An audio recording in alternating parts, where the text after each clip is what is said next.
ఇంకొక పక్క కన్వర్షన్లు. ఆ విషయం కూడా చెప్పాను నేను. ఈరోజు నేను అడుగుతున్నా, ఇన్ని రోజులు నేను గమ్మనున్నా. కన్వర్షన్ చేయడం వెంటనే ముఖ్యమంత్రి రాజ్యాంగ వ్యతిరేకం అవునా కాదా?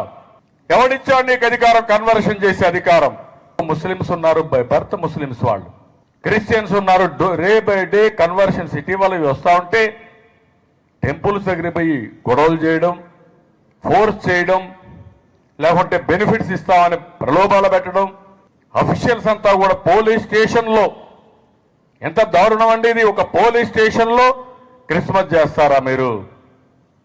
వెంకటేశ్వర స్వామి దేవాలయంలో డిప్యూటీ సీఎం వెళ్ళి క్రిస్మస్ శుభాకాంక్షలు చెప్తారా మీరు? ఏమనుకుంటున్నారు మీరు? ఒక క్రిస్టియన్స్కే మనోభావాలు ఉంటాయా? హిందువులకి ముస్లింలకు మనోభావాలు లేవు? దీనికి సమాధానం ఏంటి? కన్వర్షన్స్ జరగడానికి వీలు లేదు.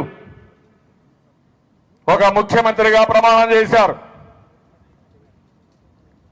కులం మత విద్వేషాలకు అతీతంగా మత సామరస్యాన్ని కాపాడతామని చేసిన వ్యక్తి కన్వర్షన్ చేయడానికి వీలు లేదు. ఇది రాజ్యాంగ వ్యతిరేకం కూడా. ఏదైతే పాస్టర్స్ ఉన్నారో వీళ్ళందరికీ 5,000 రూపాయలు ఆందోళన ఇచ్చారు. గవర్నమెంట్ డబ్బులు, చట్ట వ్యతిరేకం.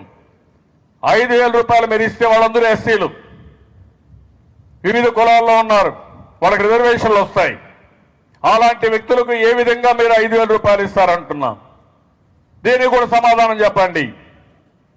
నీ ఓటు బ్యాంకు రాజకీయం కోసం మీరు కావాలని రాబోయే రోజుల్లో చర్చల్ని కేంద్రాలుగా చేసుకుని ఊర్లలో మీరు ఒకసారి వాచ్ చేయాల్సిన అవసరం ఉంది.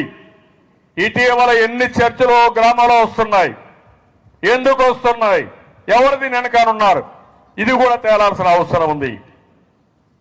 ఇలాంటివన్నీ కూడా మనం పోరాడవలసిన అవసరం ఉంది. నేను ఏ మతానికి వ్యతిరేకం కాదు. అదే సమయంలో జరిగే అన్యాయాల్ని, అరాచకాల్ని అరికట్టడంలో మనస్సాక్షిగా పనిచేస్తుంది తెలుగుదేశం పార్టీ తప్ప ఎక్కడా వదిలిపెట్టామని మరొక్కసారి హెచ్చరిస్తున్నా.